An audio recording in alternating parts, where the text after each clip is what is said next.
Hi everyone, Martin here from martinsmayhem.co.uk. I hope you're all well.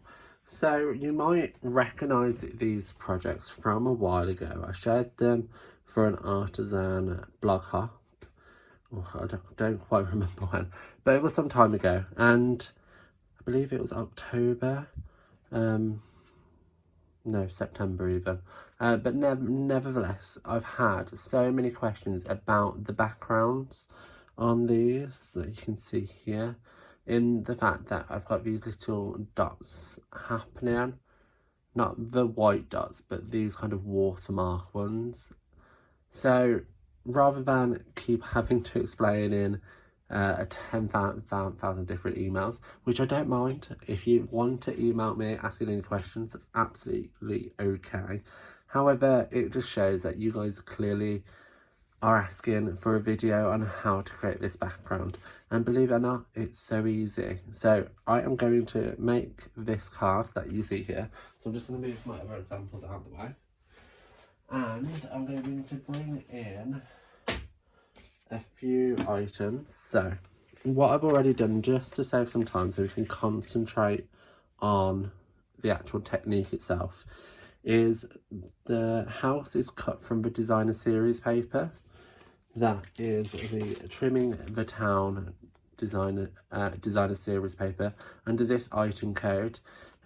Here are all the colours included. I'm choosing Misty Moonlight, which is one of my favourite new in colours, and this is kind of just a tester pack that I offer to some people.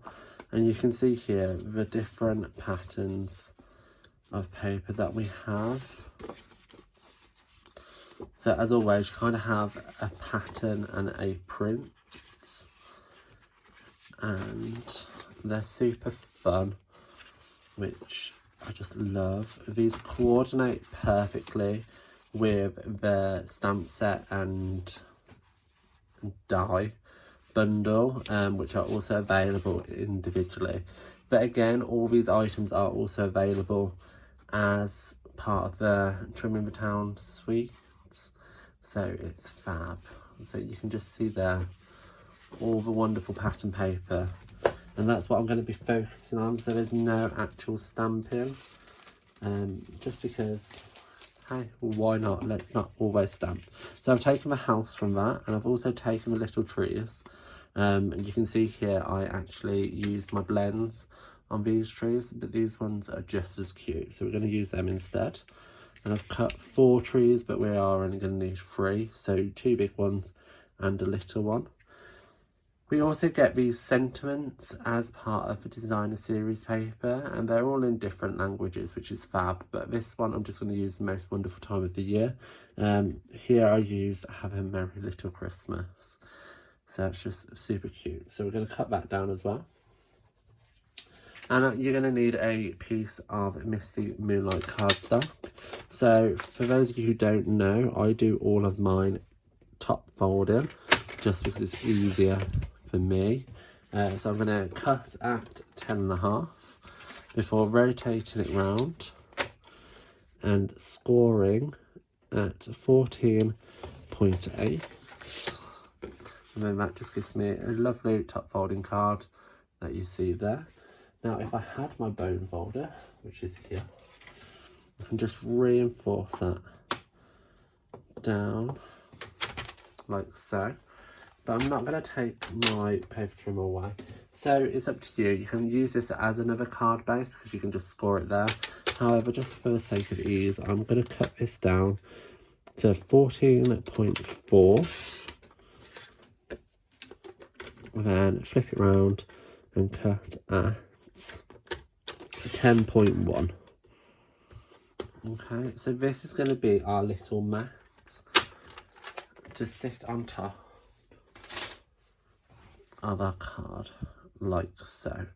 And this is where we're going to do some ink blending. So I'm going to put that down.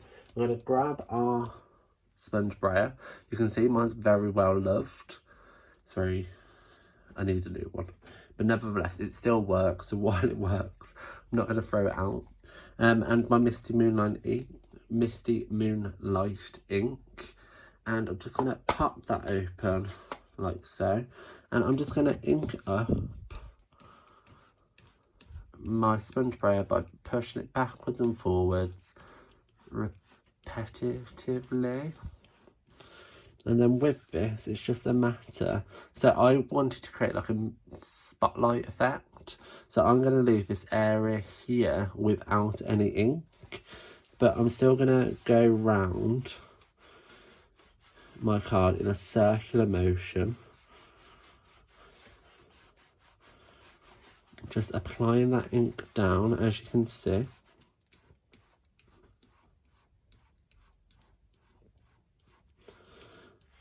You are going to need to apply quite a bit of ink, which is fine.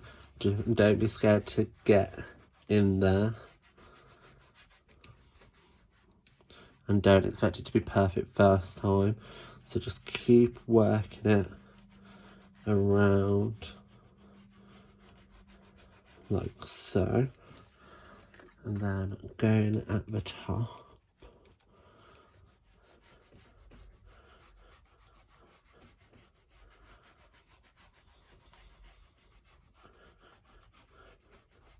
So can you see we've already got that kind of focal point popping out like so.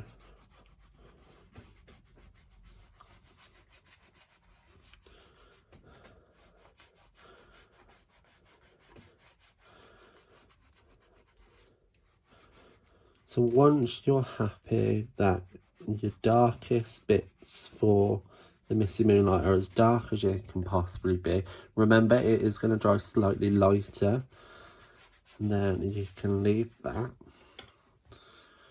I'm going to leave that open because I might pop back to it. Try not to, but if you can, do. And then I'm going to grab my Night of Navy ink and just repeat the same process. However, this time I'm going to kind of just stick it to the edges. So just working that ink on.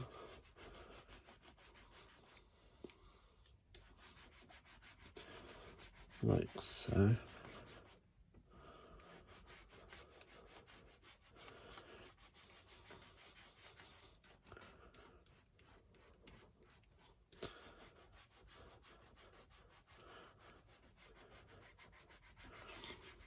And now you can start to see that intensity build up.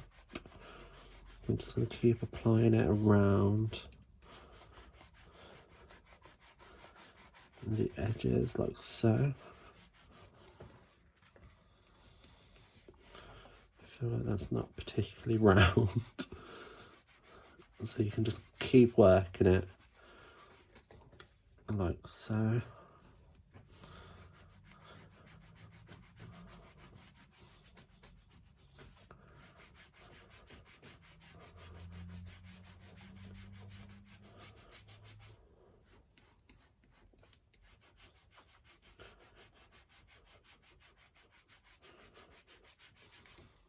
So if I just zoom in, you can kind of see there, kind of the gradient that you're trying to achieve.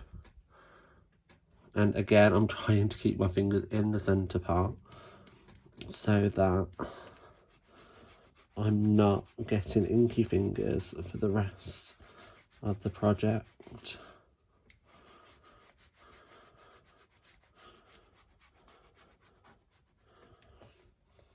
Okay. So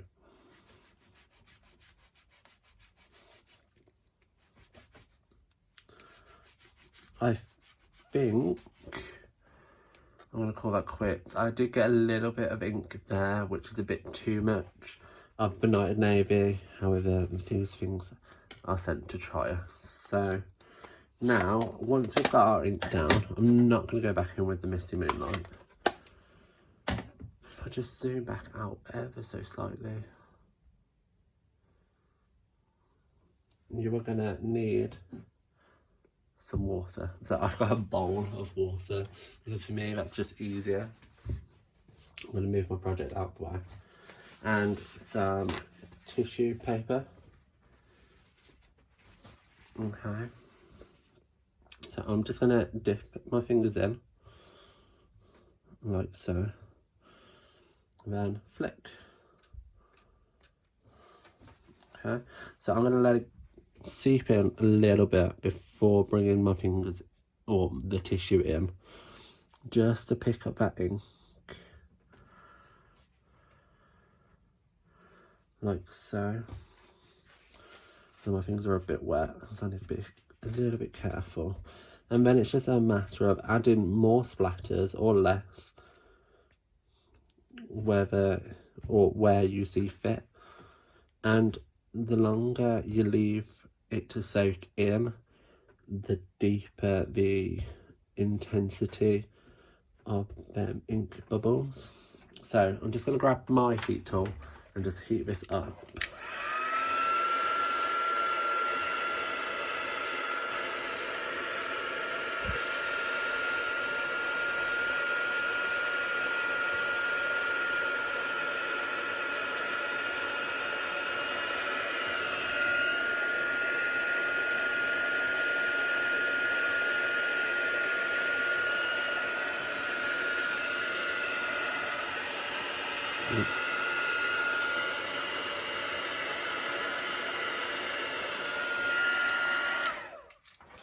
And there you go. So once it's dry, you can see all of that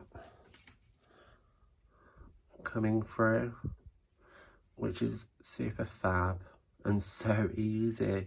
Now I'm going to leave that as it is. I'm quite happy with how it turned out. Let me just get rid of the bowl of water, because let's face it, what water does not agree with, or what card making doesn't agree with, is water. So let's just quickly run that off. I'm going to change this.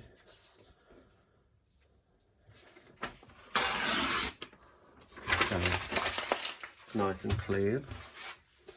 And we are going to finish our card. So let me just straighten it up. I'm going to grab some Tombow. And what I'm going to do is I'm just going to turn over this corner. And you'll see why in a second. In the design series pack, we have this beautiful red kind of pattern paper, which is super cute. On the reverse, you have this landscape, which again is super cute. I'm just going to cut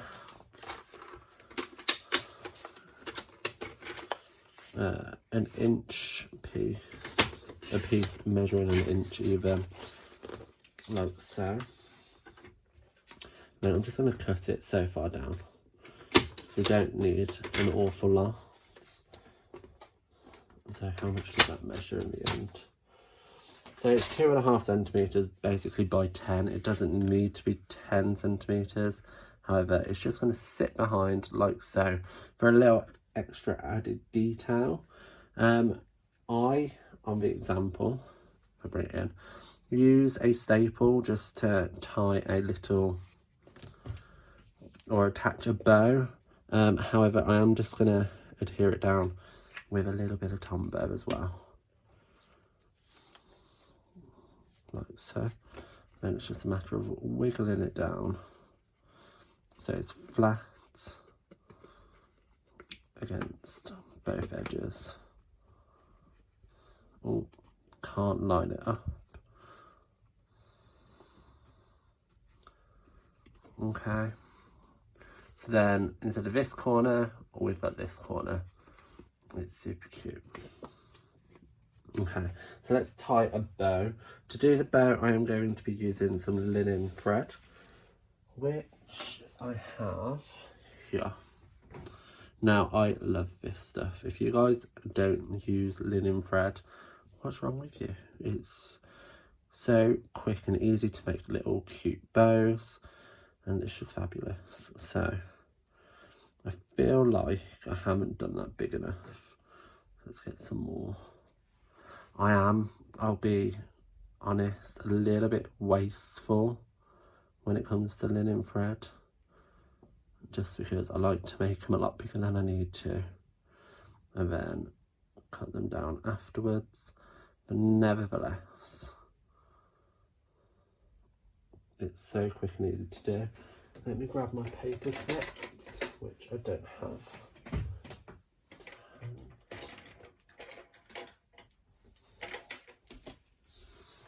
I'm just going to pull that down like so. Okay, and now I can just see that there like so. And then I'm going to bring it in my stapler, which everybody should have around the house at some point or somewhere. And I'm just going to use my staple to create a little cross. So I've done one, then I'm going to cross it over and do another one. So there. So it's just an added little detail that I like. And then turn it over. We can add some more Tombow to the back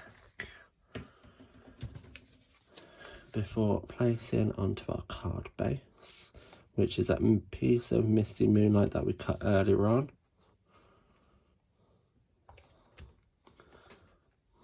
Like so, and there you go. You can just see our bow there. You can obviously cut it down and mess around with it a little bit more than I have.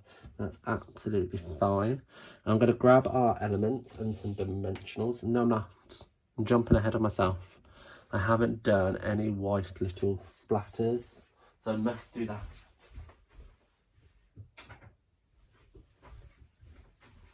Just running across my craft room. Nevertheless, that you guys were all shouting at me just like, Martin, what are you doing? You forgot this. So to do these, I'm using Whisper White Re-Inker. So this is a craft ink. So it's a lot thicker than our normal inks, which are water-based. So I'm just going to put a generous dot onto an acrylic block. You can clean your acrylic blocks afterwards, so don't be too delicate about it, or if you like me, just leave it and wipe it off. I have no shame. So I'm going to use an old aqua painter. I'm not using a nice new one, but I'm going to water that down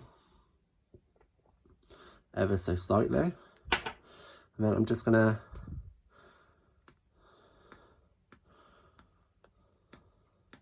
flick that over like so. And the way I see it is it's kind of like little snowdrops, or at least that's what I was aiming for. So that's going to take quite some time to dry, just be warned. However, we can always speed it up a little bit with a heat tool.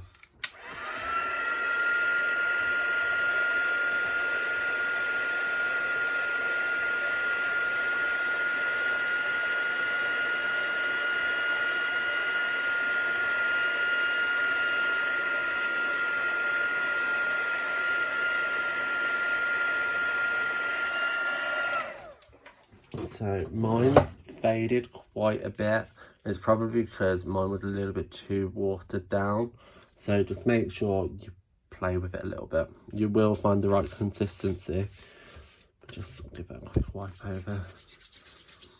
It ain't crafting if you don't get a little bit messy, as they say. So that's that. Now we're going to go into it. Here are elements. So I've got that house. The house I chose was done with the pool party because I think it stands off really nicely off the background. And I'm going to grab some dimensionals. Now what I would recommend, I did it with this card. I'm not going to do it on the one you see now. However, with our designer series paper, it's a lot thinner than our normal cardstock. So what I did was, if you can see, I've just stacked a couple of the die cuts up. However, it's not needed. I was just trying to be a little fancy. You'll see once it's done, it does the exact same thing. However, if you're going to post it out, I'd probably stack it. If you don't have the dies and you're just going to buy the designer series paper in order to make the cards, then don't stress, you'll be fine. So I'm just going to pop that down, and then I'm just going to grab our trees. So these are all flat. So I'm going to grab my Tombow, and on the back I'm just going to put a little bit of adhesive before popping one here behind our tree or our house. We're going to have a little one on the front, like so, and then another big one just popped behind on this side, like so. And then our sentiment, I'm going to take that most wonderful time of year and I'm just going to trim that down, like so. I haven't done that very well. And then on this side again. Now these strips are easy enough to cut in our trimmer, so just line it up and slice. Couldn't be easier. I'm going to grab some mini dimensionals. I'm just going to cut them in half and pop these behind. So more is always better when it comes to this. Don't be stingy.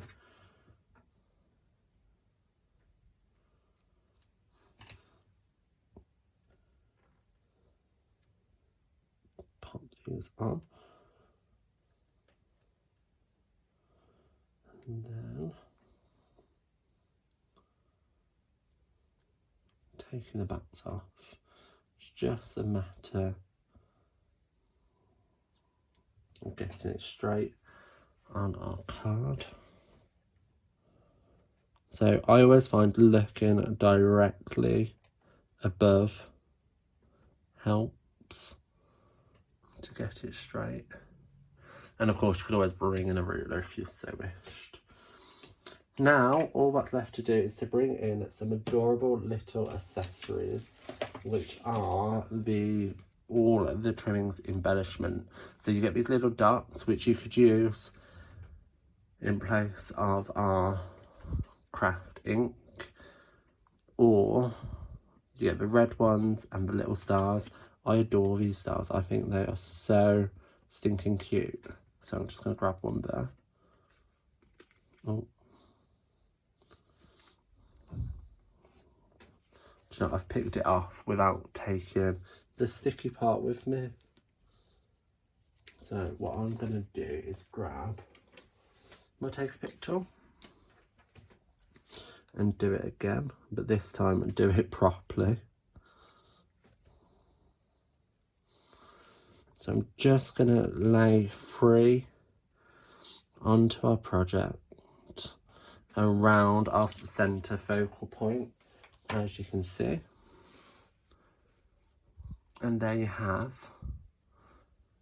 the project. So you can really see a difference in the craft ink. It's definitely because I diluted a little bit too much. Sorry about it. But nevertheless, experiment, have a play. You'll find that you'll love doing these ink splatters like I do. But yeah, that's how to create a fun background. If you have any questions, please don't hesitate in contacting me. I'm always happy to help, and it shows that maybe sometimes I should do more videos. All the products listed in or used in this video are listed in the description bar below, as well as a link to the actual blog post. Please feel free to go over and check it out. When placing orders with me, if it's between £20 and £99, please ensure you use the host code. Anything above £99, you should be considering purchasing the starter kit. It's completely customizable, so why not join and become a demonstrator? You don't have to make cards or do videos or run a blog, nothing like that. You can just sign up to make the most of the 20% discount, which can be increased to 25%. And let's face it, them discounts count right now. I hope you're all well. I'll see you later. Bye.